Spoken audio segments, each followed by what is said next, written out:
Salut et bienvenue dans le Mycélium. Je m'appelle Claire et sur ce podcast, je te partage mes lectures et mes apprentissages pour nourrir nos réflexions, décristalliser nos idées reçues, se mettre à la page sur les questions de féminisme, de diversité et d'inclusivité dans toutes leurs ramifications. À chaque fois, je te propose de suivre un nouveau filament du Mycélium pour voir où il nous mène. C'est parti pour l'épisode du jour. Salut! Aujourd'hui, on se retrouve pour un format un peu différent puisque je suis accompagnée de Charlotte Marty de Communication Inclusive, qui est également une de mes associées au sein de Révolution Inclusive. Ensemble, on va vous présenter rapidement l'écriture inclusive, ce que c'est et aussi ce que ça n'est pas. On va voir en quoi la langue, comme tout, est toujours politique, qu'on soit pour ou contre l'écriture inclusive d'ailleurs. Et comme d'hab, vous retrouverez les liens vers les plateformes de Charlotte avec les ressources habituelles pour aller plus loin en description et sur le blog du Mycélium. Bonne écoute! Donc bonjour et bienvenue pour cet épisode un peu particulier, puisque je ne suis pas seule, je suis accompagnée de Charlotte, qui est ma complice et associée au sein de la collective Révolution Inclusive. Et donc on va vous proposer un épisode où on va parler donc écriture inclusive, mais aussi est-ce que la langue est politique? Donc Charlotte, si tu veux commencer par te présenter. Oui, et déjà bonjour. Pour me présenter rapidement, je suis, comme tu l'as dit, cofondatrice de la collective Révolution Inclusive. Pour les personnes qui connaîtraient pas la collective, on est 12 traductrices, rédactrices, formatrices et consultantes spécialistes du français inclusif. Et puis, je suis aussi traductrice et consultante, en communication inclusive. Donc, autrement dit, je propose des traductions depuis l'anglais et l'allemand vers le français inclusif, toujours. Et j'aide les freelances et les organisations qui veulent rendre leur com plus inclusive en proposant des ateliers, des audits de communication, des chartes de communication, de la réécriture de texte, etc. Et donc je remettrai dans la description et sur le blog, tous les liens, notamment tu as une newsletter, Instagram et cetera, donc les informations seront dans la description comme d'hab. Donc, pour commencer, la grande question, qu'est-ce que l'écriture inclusive? Parce que c'est un mot qu'on voit partout, à toutes les sauces, mais une fois sur deux, les gens savent pas vraiment de quoi ils parlent. Est-ce que tu as envie de nous donner ta définition? Ouais. Alors, pour faire simple, l'écriture inclusive, c'est, puisqu'on parle d'écriture ici, c'est une manière d'écrire qui consiste à éviter tous les stéréotypes, et donc en particulier à éviter le masculin générique.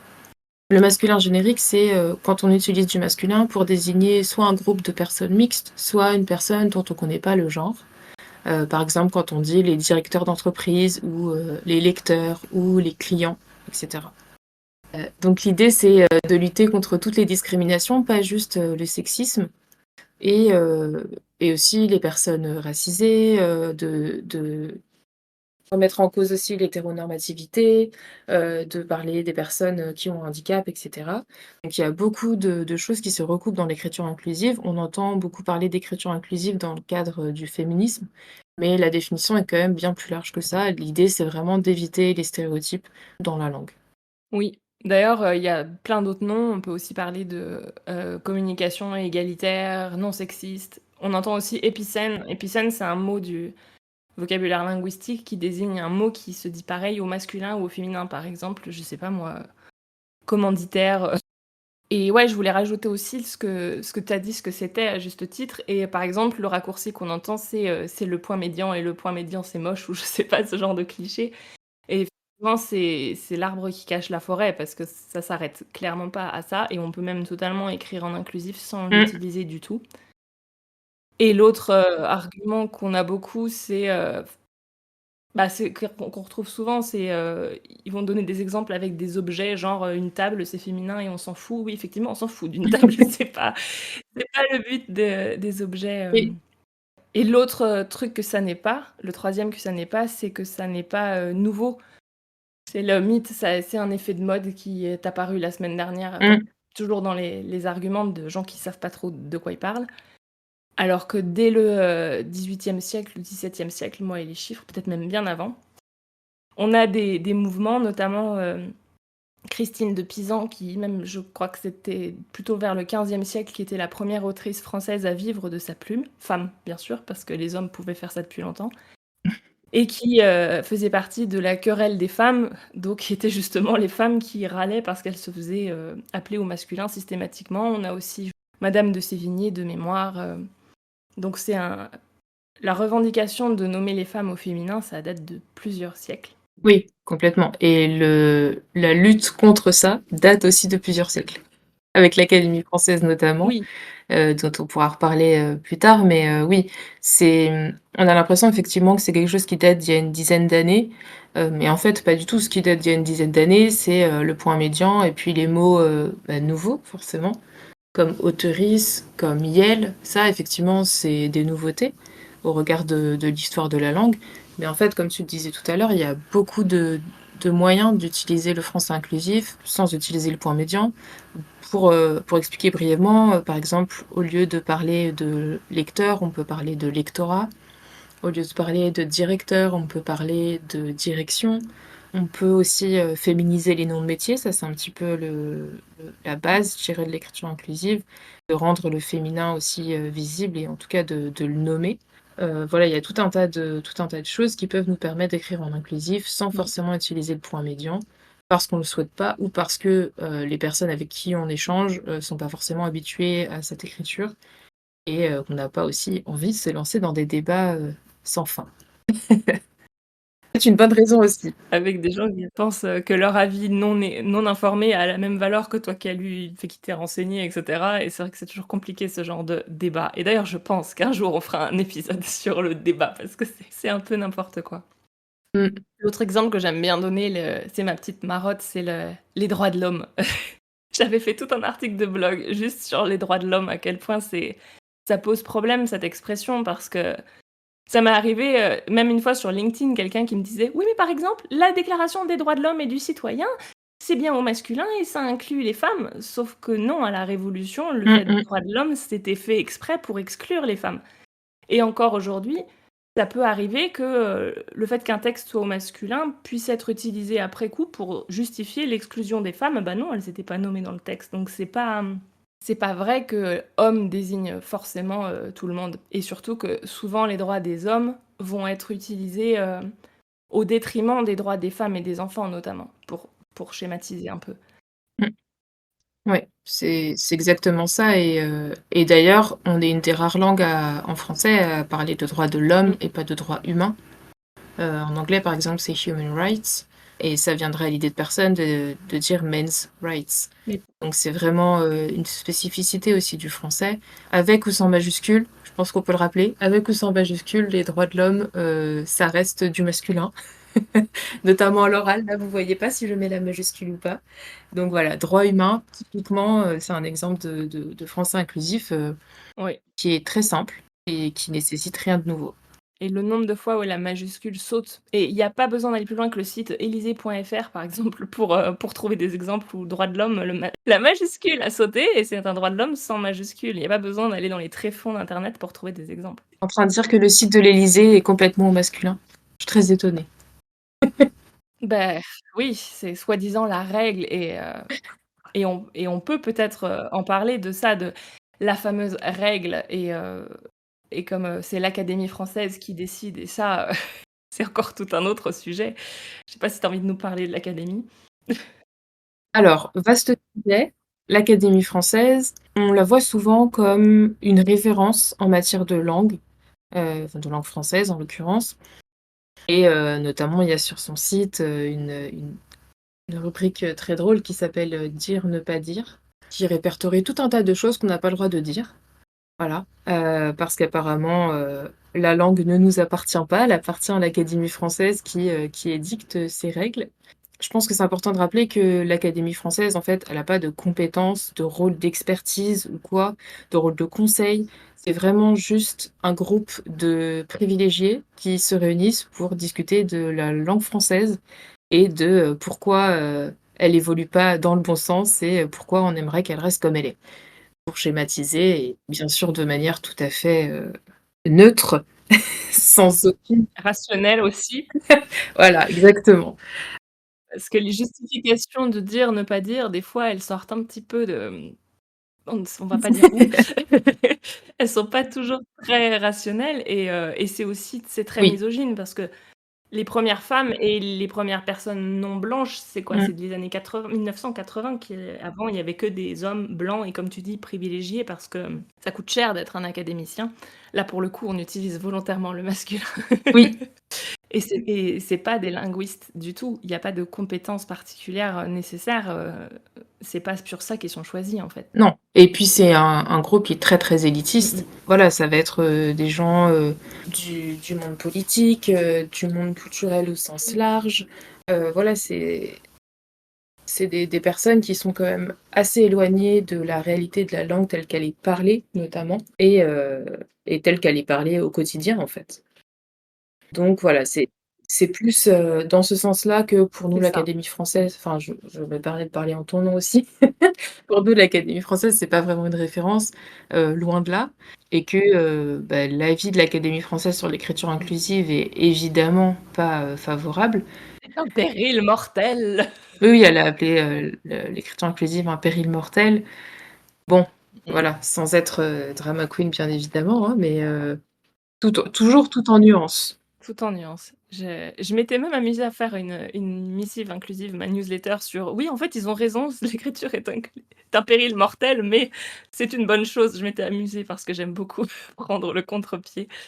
Mais, et je pense que ça c'est un bon moyen de rentrer dans la question qu'on posait dans le titre. Est-ce que la langue est politique? Est-ce que l'écriture inclusive, parce que c'est le procès, oui, c'est politique et on va pas dire le contraire, mais en même temps, politique, c'est pas un gros mot. Et Oui. le masculin générique est politique. Est-ce que tu as envie de rappeler pourquoi il faut que le masculin l'emporte sur le féminin? J'aime beaucoup cette, justification. Alors, accrochez-vous, asseyez-vous si vous ne l'êtes pas déjà. Il y a de l'expertise linguistique de haut vol. Le masculin l'emporte, sur le féminin, du fait de la supériorité du mâle sur la femelle. CQFD. Voilà, Voilà. je cite. Et après, donc quand on viendra vous dire que c'est pas sexiste le masculin générique, et ben, vous saurez quoi leur répondre parce que faut aller nous expliquer en quoi c'est pas sexiste ça. Exactement, exactement. D'autant qu'avant, il y avait, d'autres règles d'accord que le masculin. Oui. On pouvait utiliser, l'accord de proximité, par exemple, en disant, les hommes et les femmes présentes, Mmh. exemple, ou l'accord de majorité, c'est-à-dire que quand on parlait à un groupe, de 99 femmes et un homme, ben, on parlait au féminin.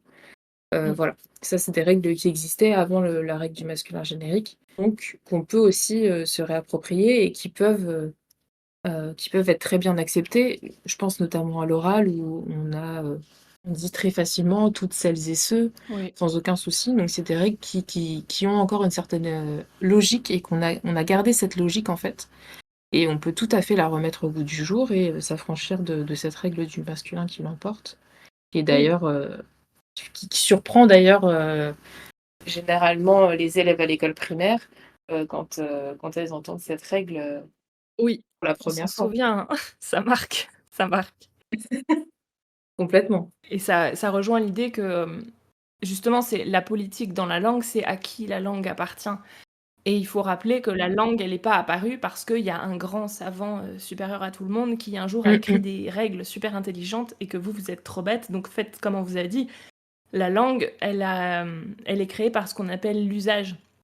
C'est-à-dire, c'est, les règles, ou les façons de parler qui vont être les plus utilisées à un moment donné et sur un territoire donné. C'est-à-dire que l'usage, je sais pas moi, au Québec des années 60 et dans le Bayou ou dans le Berry des années, 1300, j'en sais rien, je dis n'importe quoi, ça va pas être le même usage, ça va pas être la même langue et penser qu'il y a un français, je parle de la langue là, une langue française, Mmh. ça bah, c'est, impérialiste, je sais pas comment dire, c'est le fait d'affirmer ça, c'est politique aussi, mais c'est on a parlé d'impérialisme linguistique, d'ailleurs. Oui. Mmh mh. Oui, complètement. C'est de dire que le bon français et là je mets des gros guillemets, c'est le français de la France. Oui, de Paris Hem même. et de pas forcément de Paris en particulier, oui et de pas, reconnaître, et en tout cas pas valoriser, hem, les Français d'autres pays, d'autres régions Oui.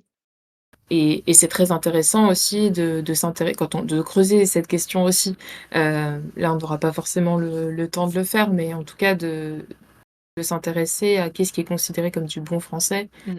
et quand on parle des accents notamment, c'est très intéressant aussi d'aller creuser, de ce côté-là et en fait, comme tu disais, oui, c'est ça, la langue nous appartient, en fait. Il y a plein de manières d'écrire, il y a plein de manières de parler et ça vaut aussi pour le français inclusif. En français inclusif, il y a pas vraiment de règles. Oui. J'ai envie de dire la seule règle de base qu'il y a, c'est, ne pas reproduire les stéréotypes et les discriminations et ensuite, bah, en fait, on prend tout ce qui existe, on fait un peu son petit micmac pour, voilà, tester, tous les outils qui peuvent exister, voir, ceux qu'on peut s'approprier et voir un petit peu la langue comme aussi comme un espace de liberté, en fait. Avec la possibilité de créer de nouveaux mots ou d'utiliser, des mots, qui ont été créés par d'autres mais qui sont pas, complètement entrés dans la langue courante, de jouer avec les mots. C'est voilà, après ça, c'est la linguiste qui parle, hein. Moi, je trouve ça hyper intéressant de voir un petit peu comment évolue la langue et les mots nouveaux qui sont créés pour, se référer à des concepts, enfin désigner des concepts qui existent en fait depuis, la nuit des temps. Je veux dire, quand on parle du pronom iel, bon, bah, la non-binarité, elle existe pas que, depuis l'invention du pronom iel. C'est juste que c'est un mot qui a été, mis, en avant, et utilisé et qui reflète en fait une réalité qui est là, depuis, beaucoup plus longtemps que juste le mot.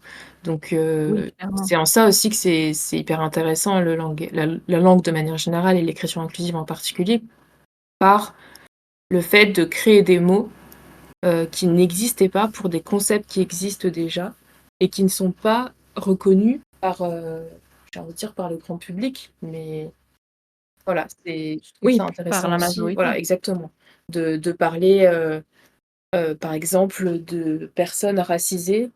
Le mot racisé fait référence au racisme et donc c'est intéressant aussi d'avoir ce mot-là pour avoir tout de suite la représentation qui est derrière, à savoir les discriminations, racistes. Tout comme le mot personne sexisée, où ce sont en fait, là les personnes qui sont victimes de sexisme, qui c'est une définition plus précise et à la fois plus large, Mmh. que juste, les femmes. Voilà. Oui, Heu, qui là encore, un mot qui est jamais très bien défini, les femmes. oui, On c'est avait ça, parlé ou dans la un autre femme. épisode. La femme encore mieux, oui, ça, ouais, c'est vrai et en fait, ça oblige aussi à, l'écriture inclusive, mais pas que, mais à changer toute la vision qu'on a de la langue. Parce que moi, la Mmh, première, me pensais très maligne de me présenter comme grammaire nazie quand j'avais 20 ans. Parce que, j'ai toujours en plus été douée pour l'orthographe, même si ça n'a aucune logique. Bon, j'avais un avantage là-dessus et c'était valorisé, notamment dans ma famille ou alors à l'école, c'est valorisé de bien écrire, oui, correctement sans faire de fautes complètement. d'orthographe et cetera. Ce qui est encore autre chose que d'écrire des choses intéressantes. C'est pas du tout la même chose. On peut avoir une très belle orthographe et rien avoir à dire, mais bon. Mmh mh. Et donc du coup, c'est ce qu'on nous apprend à l'école beaucoup. Alors en tout cas, à l'époque où nous on allait à l'école, je n'ai pas l'impression que ça ait beaucoup changé.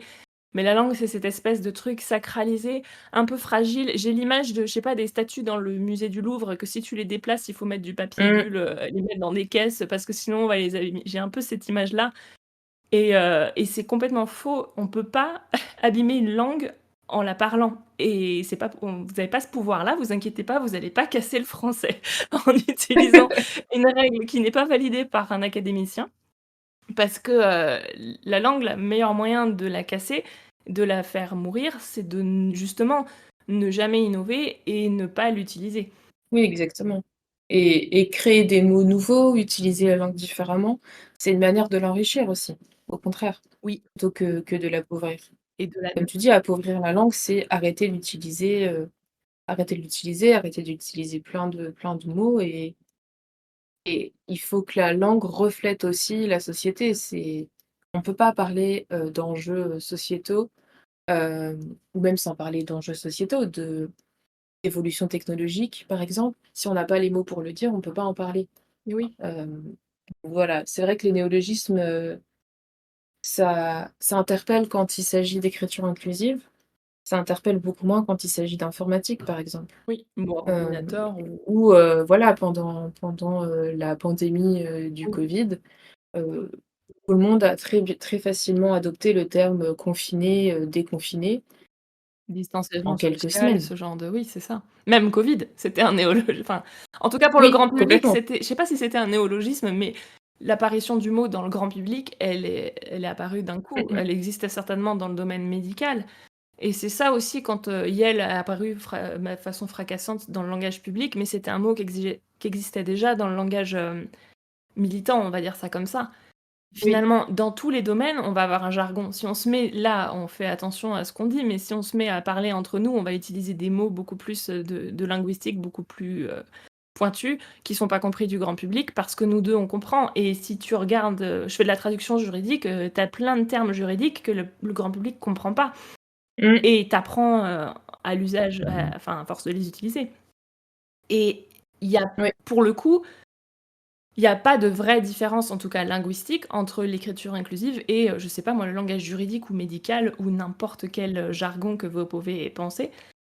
La différence, elle est au niveau, voilà, politique parce que, on vient mettre les pieds dans le plat et que c'est un et le principal, argument qu'on va nous opposer et pour la dernière partie de notre discussion, c'est le: «Oh mais ne touchez pas à la langue, en plus ça sert à rien, il y a des combats plus importants». Si tu as envie de donner ton avis sur cette phrase. Le fameux. Est-ce que tu es d'accord? Est-ce qu'il y a des combats plus importants que l'écriture inclusive? Alors, oui, j'imagine que tout le monde est surpris. Oui, il y a des combats, plus importants que l'écriture inclusive, mais j'ai envie de dire oui et non. Alors, déjà, on va partir sur le oui.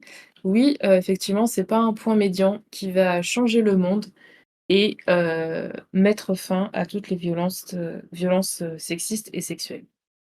Voilà. Je pense que tout le monde est d'accord là-dessus. Personne n'est Maintenant, contre. c'est pas non plus l'idée de l'écriture inclusive. On s'est pas dit: «Tiens, on va utiliser l'écriture inclusive et puis on va s'arrêter là». Ça suffira, non? Non? Je sais pas, qu'est-ce que tu en penses? Oui, c'est ça et c'est vrai que c'est l'argument, c'est que vous avez pas autre chose à faire, mais je sais pas, toi, tu es, bénévole dans un refuge animalier, moi, je travaille en bibliothèque en milieu rural, en bénévolat. On est féministe, on a des valeurs progressistes, de manière plus générale. Mmh. C'est, En fait et je suis d'accord avec toi que oui, tout seul, ça va pas changer le monde, mais on n'a pas mais par contre, là où ça va changer le monde, c'est justement, comme on disait, la langue sacralisée, placée au-dessus, genre la langue française, on a l'impression que c'est un truc, c'est limite une religion pour certains, ouais. si tu réfléchis bien et justement, c'est la ramener au milieu et la ramener en montrant qu'elle fait partie d'un tout parce que ça va affecter, je sais pas moi, le système, judiciaire, ça va affecter Mmh. la représentation et avec la représentation, s'il y a plus de mots féminins d'employés, il y aura plus de femmes dans les milieux, prédominés par les hommes actuellement et vice versa.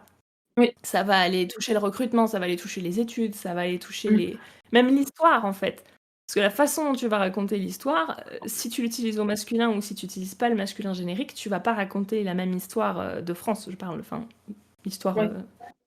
C'est complètement ça et enfin, oui, effectivement, la question de la représentation, elle est très importante et en fait, c'est juste que l'écriture inclusive, c'est un outil du féminisme et les personnes qui utilisent l'écriture inclusive ne se réduisent pas leur féminisme à ça, en fait. non.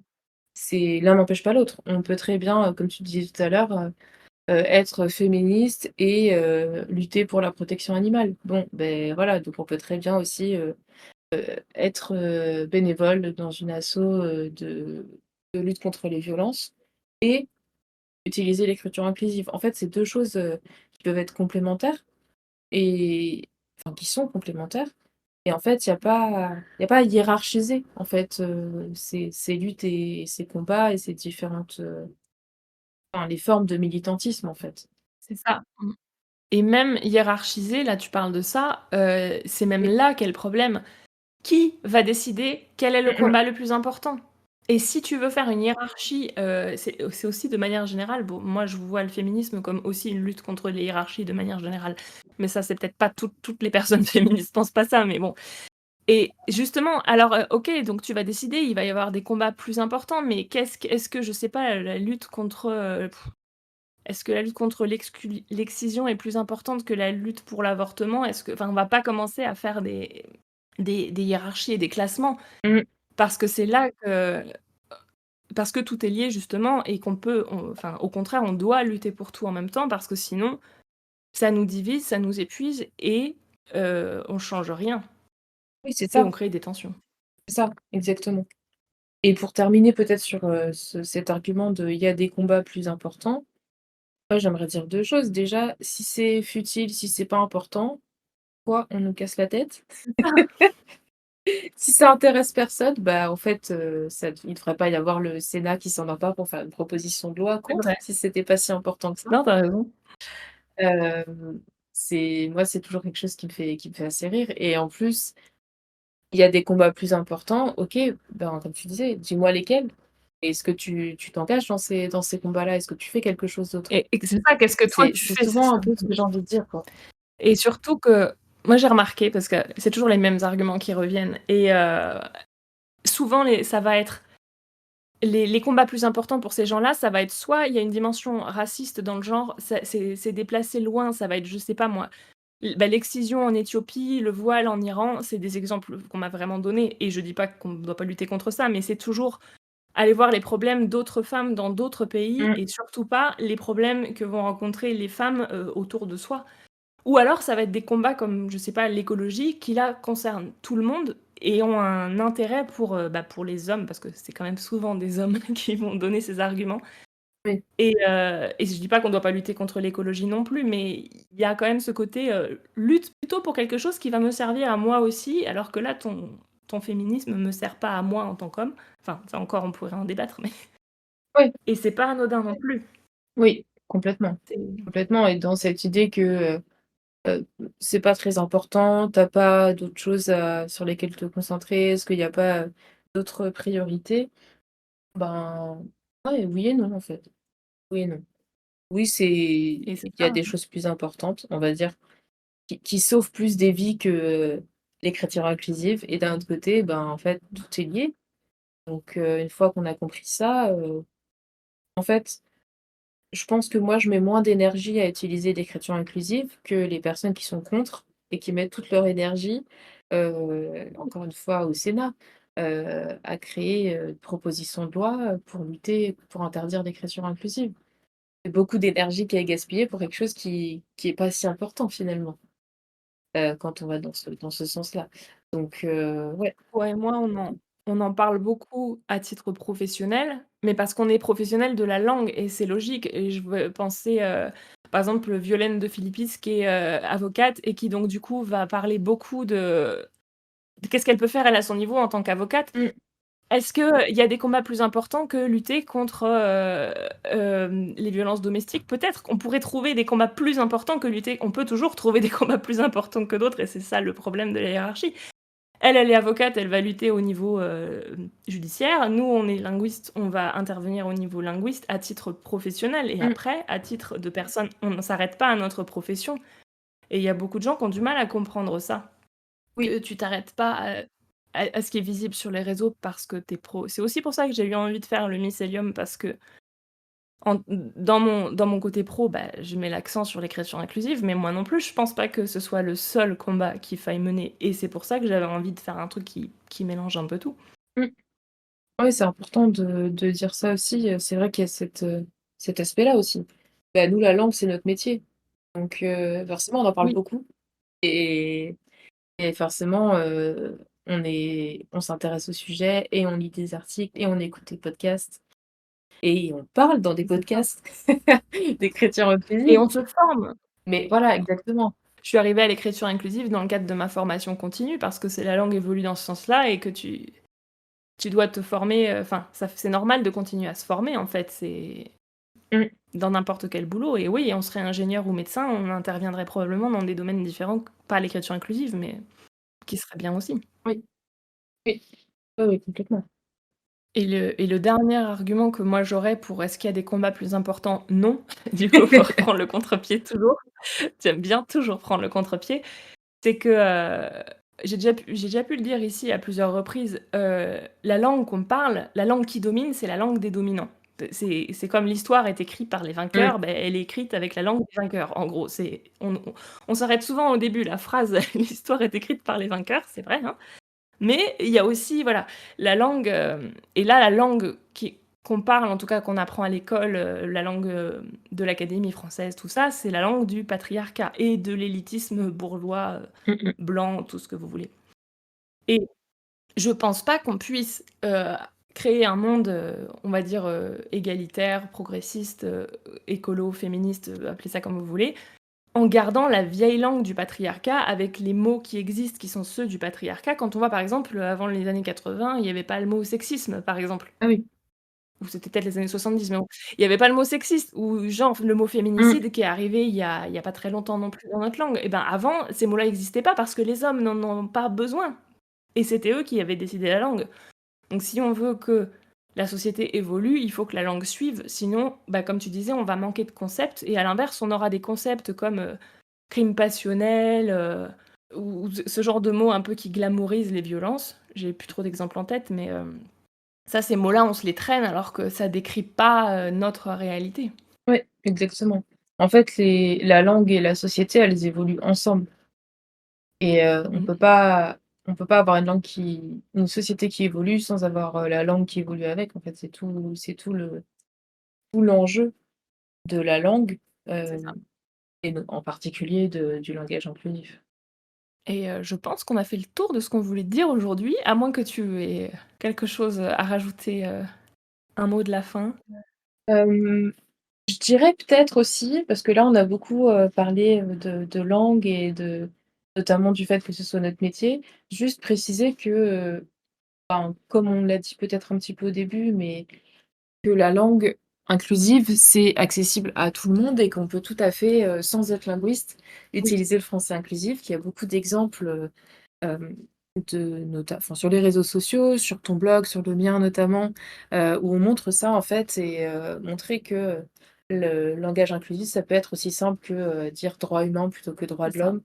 Voilà, juste préciser que c'est «juste» entre guillemets, des habitudes, de langage qui sont à déconstruire, de nouvelles habitudes à prendre, qu'au début peut-être ça prend un peu de temps, le temps de déconstruire un petit peu toutes les habitudes qu'on avait et puis ensuite ça devient vite un réflexe de parler en inclusif, d'écrire en inclusif. Donc voilà, je voulais peut-être juste préciser que, effectivement nous c'est notre travail d'étudier la langue et d'écrire, mais il est tout à fait possible d'utiliser le français inclusif, quand, quand on n'est pas linguiste. Complètement. Voilà. C'est même chaudement encouragé. Exactement, qu'on soit pas tout seul, dans notre coin, Sinon entre linguistes. sinon ça sert à rien, on est d'accord là-dessus. Exactement. Et c'est vrai le côté, déjà désapprendre les habitudes et désapprendre à demander la permission parce que j'ai déjà vu dans des webinaires ou ça des gens qui demandent la permission. Ben, fais si tu as envie, fais-le. Arrêter de s'excuser quand il y a un homme, dans l'assistance et qu'on a nommé au féminin et que: «Oh mon Dieu, pardon, pardon», mais en fait, non. Puis en général, même les mecs ne le remarquent pas forcément et ça les dérange pas forcément et même si ça les Mmh. dérange, bah, ils s'en remettront et pas essayer d'être parfaite tout de suite, en fait. C'est pas grave Ouais, de faire ça qu'à moitié. ouais, complètement. Complètement, si on attend d'avoir, lu, plein de bouquins et d'avoir, s'être entraîné tout seul dans son coin, toute seule dans son coin pour, oser parler inclusif en public, écrire inclusif au travail, par exemple, en fait, on va jamais le faire parce que c'est décourageant. Là, l'idée, c'est de prendre des habitudes petit à petit et puis de voir ce qu'on aime bien faire, voir ce qui est plus simple pour nous, de commencer par ça et puis après la suite viendra et pas besoin de se mettre la pression non plus, quoi. C'est ça, Mais juste, voilà, c'est possible et c'est accessible aussi, au plus grand nombre. c'est ça. Contrairement aux idées reçues, mais si on commence à creuser cette idée reçue-là, on en a encore pour une demi-heure, je pense. C'est ça, on pourrait tenir des heures. Si on doit éplucher toutes les idées reçues et les objections, un peu éclatées, il y en a pour un bouquin entier, je pense. Ah oui, oui, oui, il y a un beau bingo, à faire. Il y a de quoi faire. Eh ben, Charlotte, merci beaucoup d'être venue nous parler. Où est-ce qu'on peut te retrouver pour, que tu nous parles d'écriture inclusive? Ben, merci de m'avoir invitée. Pour me retrouver, donc j'ai ma newsletter Perspective inclusive. C'est une newsletter que j'envoie un mercredi sur 2, qui porte, comme son nom l'indique complètement, sur, la communication inclusive. Et puis j'ai mon site internet communicationinclusive.fr et ma page Instagram, communication inclusive tout attaché. où, voilà, je suis présente, au quotidien et puis, j'aime toujours, échanger avec, les gens, qui me suivent, sur, des sujets d'inclusion, de diversité en général ou d'autres sujets, mais en tout cas, c'est toujours très sympa, cette dimension sociale des réseaux sociaux qui me tient à cœur aussi et voilà. Carrément. Et et sinon, vous pouvez nous retrouver toutes les 2 sur les réseaux de Révolution Inclusive et on salue au passage les autres membres de la collective si jamais il y en a qui passent par là. Et oui. Et sinon, bah, je te dis merci et à bientôt peut-être pour un tome 2 de ce sujet. Merci à toi, à bientôt.